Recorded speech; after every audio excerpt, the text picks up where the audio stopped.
Now children, in this video, we will see the structures of oxyacids of chlorine.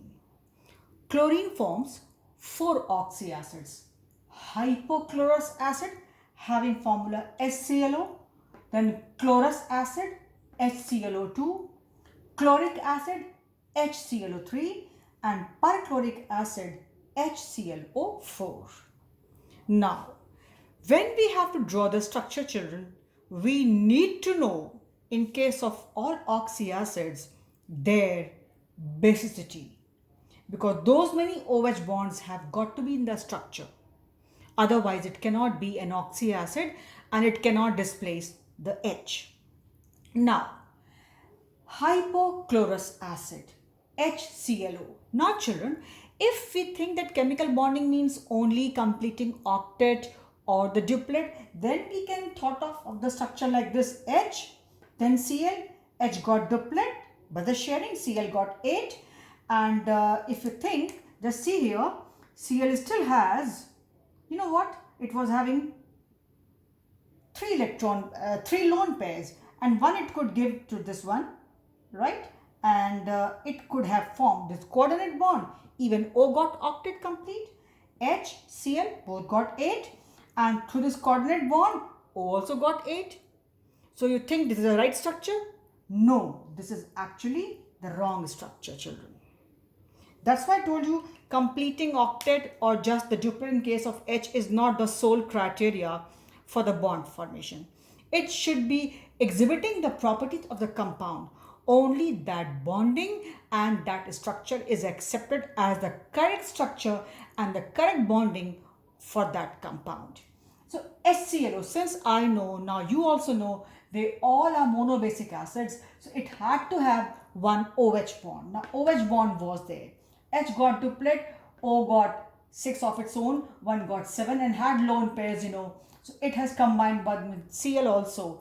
Now Cl also got 8, O also got 8, easily the bond is formed. This is hypochlorous acid. Frankly speaking, this is not in your syllabus. Okay, I'm putting here across. This is not in your syllabus, but I have told you because we had 3, so why not to take 4th one and have a comparative account. Then we have chlorous acid, HClO2. Being oxyacid, monobasic, I had to have one OH. Central atom is Cl because these all are the oxyacids of chlorine. Now central atom. So one more O because HClO2. So one more O I have got here. And Cl we know out of 7 electrons of Cl, it took part only with 1. So it had got good number of lone pairs. Actually here there were lone pair was there which it has given to this O, and the octet is complete. But after bonding, this lone pair is not shown. Hence, I have not shown here. You know it very well. We cannot show the lone pair and bonding together at one point. So this bonding is there, and this is the structure of chlorous acid. Then we have chloric acid. The formula is HClO3.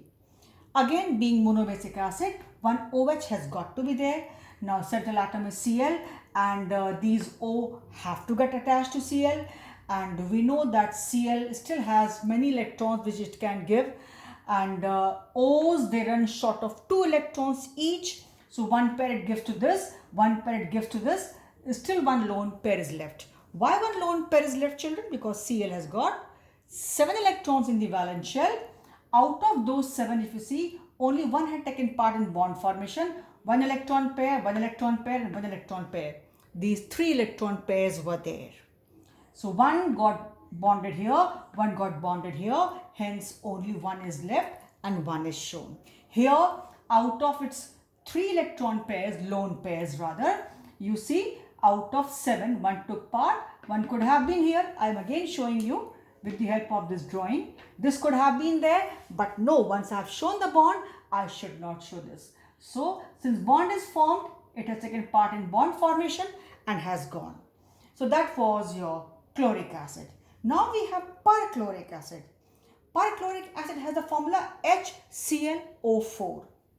So again, since monobasic acid, I had to have one OH. And then central atom and 3 O's were required, and the Cl which had actually 7 electrons in the valence shell, 1 it combined, 3 lone pairs were there, all have taken part in bond formation. It's all 3 lone pairs are being used for coordinate bond formation, and they are satisfying the octet of this oxygen. So formula was HClO4, and that's how 1 OH bond and 3 coordinate bonds are there.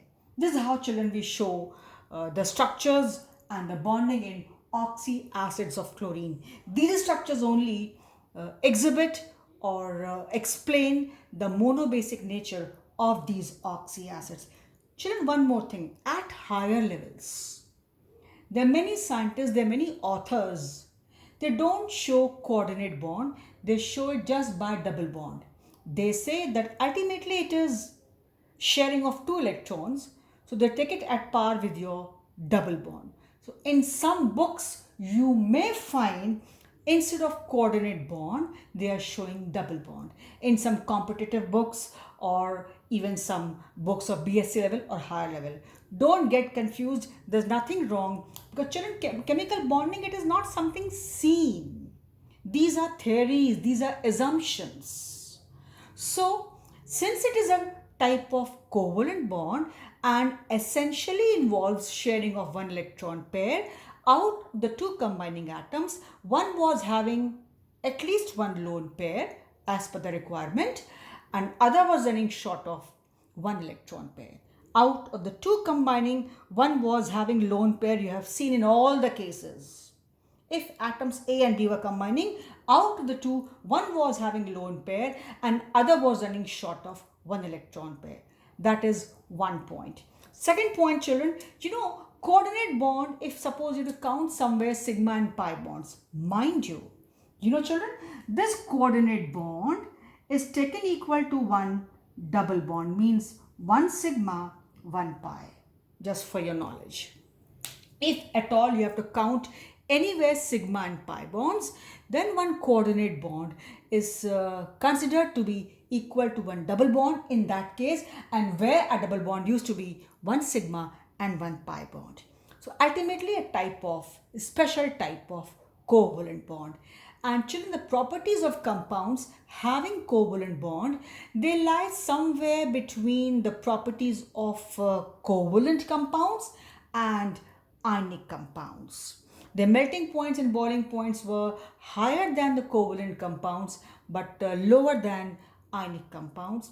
They were showing solubility somewhere mainly in water and somewhere not that much in organic solvents. So properties were in between. We cannot go for each and every compound. So properties were somewhere in between the properties of covalent and ionic compounds. Although you don't have the properties in the syllabus, you had the structures.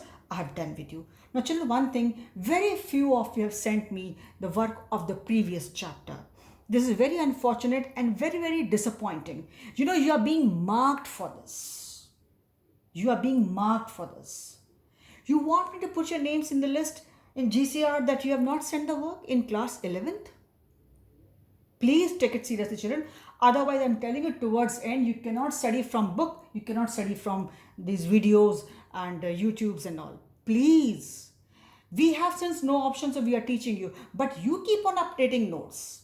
Now, I'm telling you, like today is Friday. I want your work, complete work, till whatever point we have done by Saturday evening. At any cost. And there are many who have not sent the work. I have sent the list. I don't believe in sending list again and again.